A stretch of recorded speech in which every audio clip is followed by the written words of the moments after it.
കുറെ കാലത്തിന് ശേഷം കുറെ ആളുകളുടെ ഉള്ളിൽ ഈ ഫാൻ ബോയ്സ്, അതായത് ആക്ടേഴ്സ് ഡയറക്ടേഴ്സിനുള്ളിൽ തന്നെ ഫാൻ ബോയ്സ് ഉണരുന്നു. അവർ ആ പടത്തെ ഒരു സാധാരണ പ്രേക്ഷകനെ പോലെ ആസ്വദിക്കും, ആർമാദിക്കുന്നു ഒക്കെ കാണാൻ തോന്നി.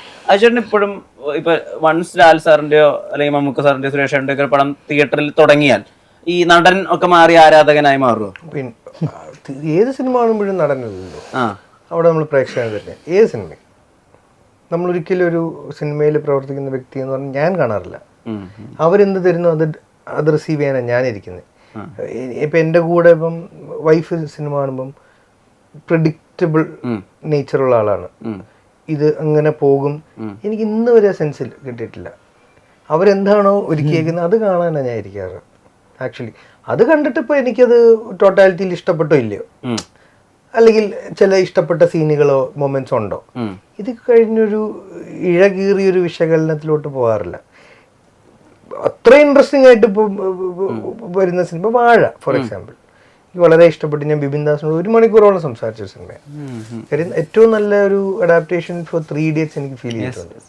അത് ഭയങ്കര പാടാണ്. 3 Idiotsനെ ഒന്ന് ഇൻസ്പയർഡ് ആയിട്ട് അതിൽ നിന്ന് പ്ലേസ് ചെയ്യാൻ. ഫാമിലി ഇമോഷൻസ് ഒക്കെ ഇപ്പോഴത്തെ ജനറേഷൻസിൽ വളരെ അവർക്ക് ഇണങ്ങുന്ന രീതിയിൽ, കണക്ട് ആവുന്ന രീതിയിൽ പ്ലേസ് ചെയ്യാൻ എളുപ്പമല്ല. അതിൻ്റെ മ്യൂസിക് സൗണ്ട്സ്കേപ്പ് അടിപൊളിയാണ്. അപ്പം അത് പോലത്തെ ഉള്ള സിനിമകൾ ഭയങ്കര ആയിട്ട് അതിനെക്കുറിച്ച് സംസാരിക്കും. അല്ലാത്തത് ഇഷ്ടപ്പെട്ടില്ലെങ്കിൽ ഞങ്ങൾ ഡിസ്കണക്ട് ആയി പോകാറേ ഉള്ളൂ. പക്ഷെ കാണുന്ന സിനിമയത്ത് പ്യുവർലി പ്രേക്ഷകനാണ്.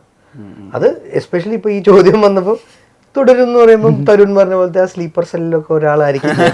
അപ്പം നാച്ചുറലി സാറിൻ്റെ ഒരു ഭയങ്കര ഒരു റെസ്പോൺസ് കിട്ടുന്ന ഒരു മൂമെന്റിൽ നമുക്ക് ആ ഉള്ളിൽ ആവേശം വരും. കോളേജ് കാലഘട്ടം തൊട്ടുള്ള കറക്റ്റ് ഫണ്ടാസ്റ്റിക്കിലും ഇല്ലേ മറ്റേ സ്ഫടികത്തിന്റെ ഇൻട്രോ മുഴുവൻ അദ്ദേഹത്തിന്റെ.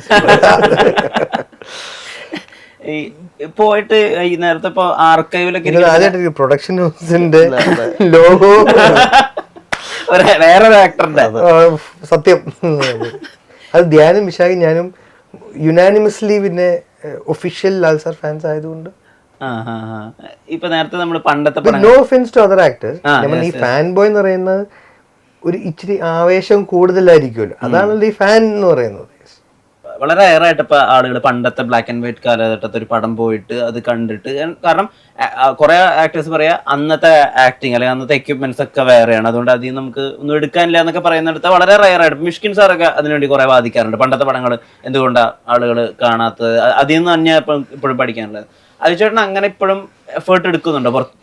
പിന്നെ ഞാനൊരു ലേറ്റ് 70s അല്ലെങ്കിൽ ഏർലി 80s ടു ഒരു 90 മിഡ് വരെയുള്ള സിനിമകൾ 2 ഭാഷയുടെയും അത്യാവശ്യം നന്നായി തന്നെ കാണാറുണ്ട്. റീവാച്ചും ഫുള്ളൊരു സിനിമ ഇരുന്ന് കാണുന്നില്ല, നമുക്ക് പലരുടെയും ബിറ്റ്വീൻ പോർഷൻസോ അല്ലെങ്കിൽ ചിലതൊക്കെ അറിയാമല്ലോ. അപ്പോൾ എക്സാക്ട്ലി ലൈക്ക് എ റെഫറൻസ് ഞാൻ പോയി റീവാച്ച് വിസിറ്റ് ചെയ്യാറുണ്ട്.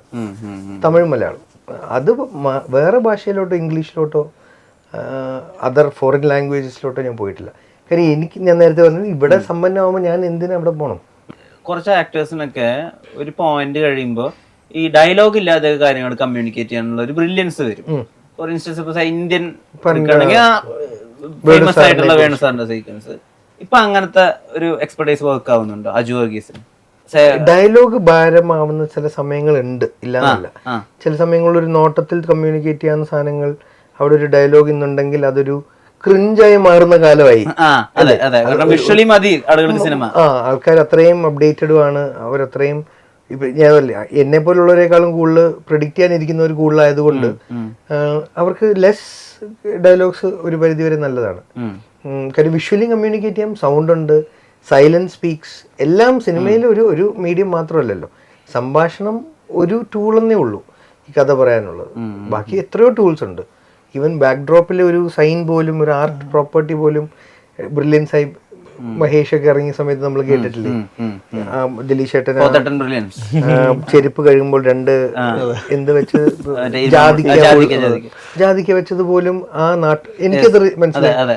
അത് ജാതിക്ക ഇല്ലാതെ അത് കാണുവാണെങ്കിൽ വോളിബോൾ പ്ലേസ് ചെയ്തത് അലമാരയുടെ.